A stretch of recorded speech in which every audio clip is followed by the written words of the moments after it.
வணக்கம். தொடர்ச்சியாக புது கவிதையில் இலக்கிய இயக்கம். அதன் தொடர்ச்சியாக மீ மெய்மெய்யம் தமிழும். மீ மெய்மெய்யம் என்றால் என்ன? மீ மெய்மெய் இயக்கம் இலக்கியத் துறையிலும் சிற்பம், ஓவியம் போன்ற கலைத்துறையிலும் தன் தாக்கத்தை ஏற்படுத்தி உள்ளன. வரலாறு ஐரோப்பிய நாடுகளில் உண்டு. ஆனால் தமிழ்நாட்டில் மீ மெய்மெய்யல் இயக்கம் தோன்றி வளர்ந்ததற்கான சமுதாய பின்புலம் ஐரோப்பிய நாடுகளில் இருந்தது போல் தமிழ்நாட்டில் இல்லாததே இதற்கு காரணம். 1950களில் இருந்து தமிழ் புது கவிதைகளில் மீ மெய்மெய்யத்தின் தாக்கத்தினை காண முடிகிறது. இவ்வியக்கத்தின் கூறுகளும் போக்குகளும் தமிழ் புது கவிதைகளில் இடம்பெறுகின்றன. அண்மை காலத்தில் தோன்றிய வேறு வகையான சமுதாய பின்புலம் தமிழ் புது கவிதை கவிஞர்களுக்கும் நல்ல வாய்ப்பாக அமைந்தது.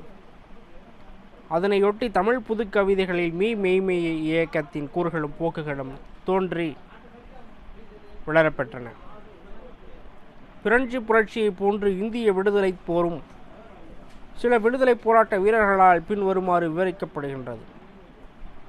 ஒரு தியாக உணர்வுடன் துறவிகளைப் போல் மக்கள் எந்த கொள்கைகளுக்காக போராடினார்களோ அந்த கொள்கைகளுக்கு தோல்வி என்ற உணர்வு அக்கால மக்களிடையே நிலவியது.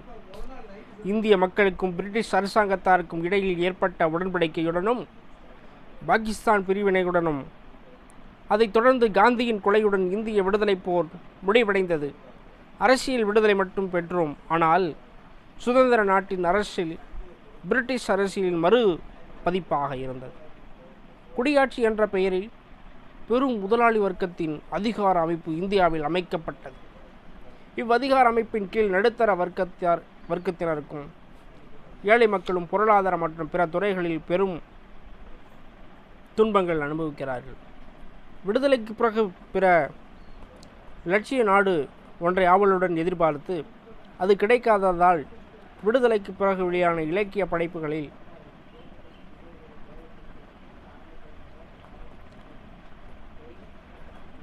படைக்கப்பெற்ற இந்திய இலக்கிய அனைத்திலும் காணப்படுகின்ற பொது தன்மை இதனை கருதலாம். மேற்கூறிய சமூக அமைப்பில் பிறந்த பெரும்பான்மையான புது கவிதைகள் தன்னுடைய எதிர்பார்ப்புகளையும் கற்பனைகளையும் இழந்துவிட்ட மனிதனின் அகவுணர்வு காட்சிகளை சித்தரித்து காட்டின.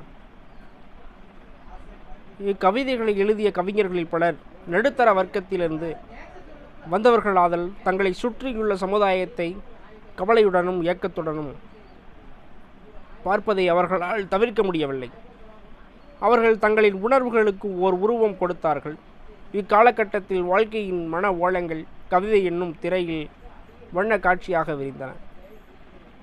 இக்கவிஞர்களுக்கு சமுதாயத்தை பற்றிய எதிர்பார்ப்புகள், கொள்கைகள் எதுவும் இல்லை. அவர்களை பொறுத்த மட்டில் இச்சமுதாயம் எளிதில் புரிந்து கொள்ள முடியாத ஒரு கலமாக மாறிவிட்டது. இச்சமுதாயத்தில் வாழ்ந்த மனிதர்கள் ஒருவருக்கொருவர் அந்தியமாகிவிட்டனர். மனித மனத்தின் இந்த ஆற்றாமை பெரும்பான்மையான புது கவிதைகளில் இடம்பெறுகின்றது.